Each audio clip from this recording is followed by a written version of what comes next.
ओम शांति। आज का टॉपिक है, हे मानव, तेरी मंजिल कहाँ और तू जा कहाँ रहा है। जैसे भगवान ने हमें बहुत सुंदर मंजिल दी है, इस दुनिया में हमें भेजा है कुछ करने के लिए, लेकिन हम आज कर क्या रहे हैं, कहाँ जा रहे हैं? क्योंकि आज हम अपने रास्ते, अपनी मंजिल, अपनी डगर को भूल गए हैं। तो हमें अपने अंदर ये देखना है कि हम उस मंजिल को, उस डगर को, उस रास्ते को क्यों भूल गए। क्योंकि बहुत सारे बीच में खड्डे आ गए। खड्डे मीन्स परिस्थितियाँ। क्योंकि परिस्थितियाँ जब जीवन में आ जाती हैं तो मनुष्य या तो परेशान हो जाता है और या उसका डट के सामना करता है। तो आज हमें देखना है, परिस्थिति मेरे सामने है, क्या मैं उसका सामना करने लायक हूँ या उससे डर के भागने वाला हूँ।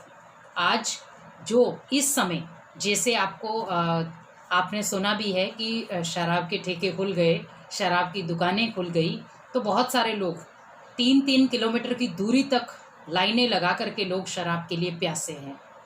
आप सोचिए कि वो शराब आपके लिए अमृत है। अगर वो अमृत है तो फिर हम अपने बच्चों को और पत्नियों को क्यों नहीं पिलाते? अगर आपके पास खुद के पास टेंशन है तो उनके पास भी टेंशन है, लेकिन वो आपकी टेंशन आपके सामने बयान नहीं कर सकते। आज एक 3 साल का बच्चा है, आप उसको शराब पिलाइए, कि आपको लगता है कि वो बच सकता है? भगवान के भी हम बच्चे हैं। थोड़ा सा अपनी तरफ नज़र घुमाइए, उसको कैसा फील होता होगा। आज 4 साल का, 5 साल का बच्चा आप ही के सामने बैठ के, आपके सामने बैठ के शराब पिए, और आप उसको क्या कहेंगे? तेरे को इतनी भी अकल नहीं है तो अपने पिता के सामने बैठ के बराबर में शराब पी रहा है। तब हम उसे रोकेंगे। लेकिन आज भगवान आपको रोकने की कोशिश कर रहा है कि हे मानव, थोड़ा सा समझ जा। अभी भी नहीं समझोगे तो कभी नहीं समझ पाएंगे। ये शराब आपके लिए अमृत नहीं है, लेकिन विष के समान है। क्योंकि जैसे हम शराब को पी लेते हैं, हम इतना लड़खड़ाते हैं कि हम अपने शरीर की इतनी भारी चीज़ को भी संभाल नहीं पाते। कहाँ गिर जाएं, कहाँ क्या हो जाए, कुछ भी समझ नहीं आता। अब सोचो कि इतनी बड़ी बीमारी को क्या हम रोक सकते हैं? हम अगर शराब को जितना अंदर सेवन करेंगे, ये बीमारी उतना ही आपके अंदर घर करती जाएगी। क्योंकि इससे सबसे बड़ी चीज़ आ रही है, इम्यूनिटी पावर कम हो जाती है। और आप सोचिए कि हम ज़्यादा से ज़्यादा 300, 400, 150, 200, 100 जितने में भी हम शराब को लेके आ रहे हैं, आप एक घर में गोलक लगाइए भगवान के मंदिर में। आपका दिल कर रहा है मुझे शराब पीनी है, क्योंकि लत लगी हुई है बहुत समय की, नहीं छूट सकती, हम भी जानते हैं। लेकिन आप उस समय गर्म पानी या शरबत या कुछ भी ऐसी चीज़ पिए जिससे आपका मन चेंज हो जाए। आपको पता है वो हमारे लिए जहर है, क्योंकि बेचने वाले का इतना पाप नहीं है जितना खरीदने वाले का है, जितना पीने वाले का है। आज हम बहुत सारी जगहों में देख रहे हैं, लोग इसके कारण दंगा फसाद पे उतर आए हैं, लड़ाई झगड़ा करने पे उतर आए हैं, घर पे मार पीट कर रहे हैं पी करके। क्या साबित करेंगे? हमारे घर में कम से कम 1.5 महीने से बहुत शांति थी कि कोई शराब की दुकानें खुली हुई नहीं थी, और आज घर घर में लड़ाई झगड़ा हो रहा है। महाभारत कोई दूर नहीं है जब घर घर में लड़ाई होगी। इसीलिए अपने घर को अगर सुख शांति में लाना है तो इन चीज़ों का सेवन करना छोड़ दें। क्योंकि भगवान ने आपको रास्ता दिया है सच्चाई में चलने का, सफाई पे चलने का, अच्छे कर्म करने का। जैसे हम कहते हैं कि भगवान ने ये शरीर दिया है तो इस शरीर के साथ हम कुछ भी करें। भगवान ने आपको ये तन दिया, बहुत अनमोल तन है, जिसको हम गायन भी करते हैं, मनुष्य जीवन हीरे तुल्य है। वो हीरे तुल्य को हम कौड़ियों के समान गवा रहे हैं। शरीर को चाहिए क्या और हम दे क्या रहे हैं? आज भगवान ने इस शरीर की महत्ता भी हमें समझाया है। ये आपको आंखें दी भगवान के दर्शन करने के लिए, आपको मुख दिया भगवान के महावाक्य दूसरों को सुनाने के लिए, कान दिए भगवान के महावाक्य सुनने के लिए, आपको हाथ दिए अच्छा कर्म करने के लिए, और आपको पैर दिए अच्छी राह पर चलने के लिए।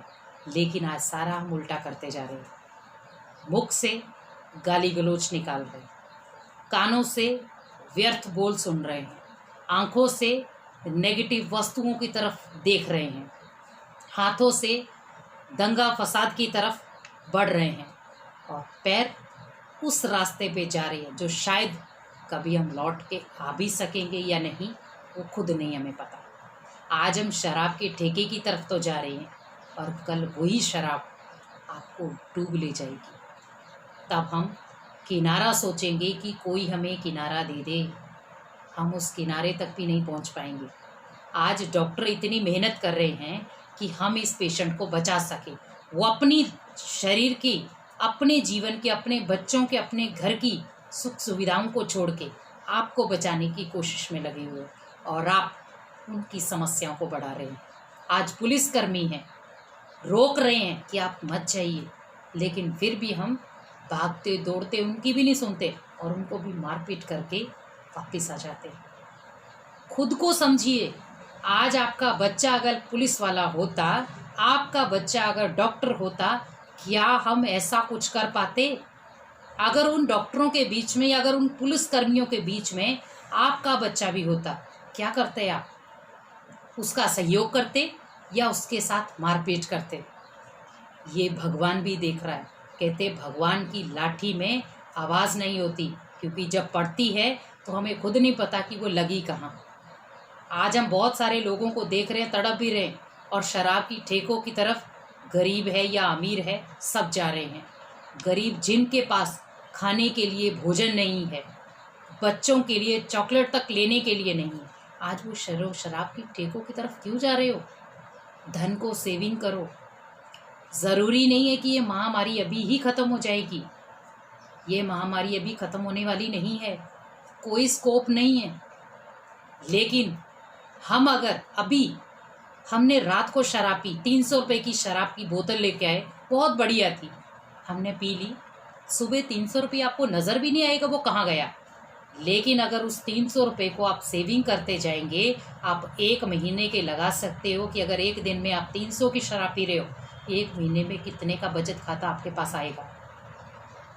क्योंकि हमें उसको बचाना है अभी, उन बेसहारा लोगों के लिए जिनके पास भोजन नहीं है, जिनके पास पीने तक के लिए पानी नहीं है, तरस रहे हैं उनके लिए, और आप शराब के ठेकों की तरफ जा रहे हैं। तो थोड़ा सा आपसे एक विनती ही है कि हम विनती ही कर सकते हैं, क्योंकि समझाने के लिए भगवान ने बहुत प्रयास कर लिए, लेकिन मानव अभी अभी मंदिर में जाएगा, भगवान हम पाप नहीं करेंगे, और अभी अभी उस बोल को ही भूल जाएगा कि हम कुछ भगवान से प्रण करके आए थे।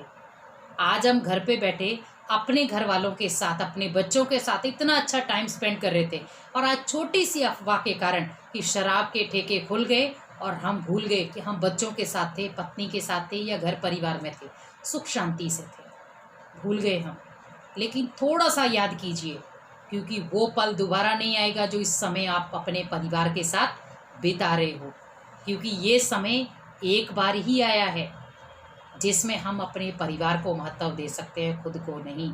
खुद को जानिए, खुद को पहचानिए, और इस समय अपनी राहों को, अपनी मंजिल को पहचानिए कि हम कहाँ जा रहे हैं और क्या रहे हैं, क्या ये इस समय करना ज़रूरी है या नहीं है। ओम शांति।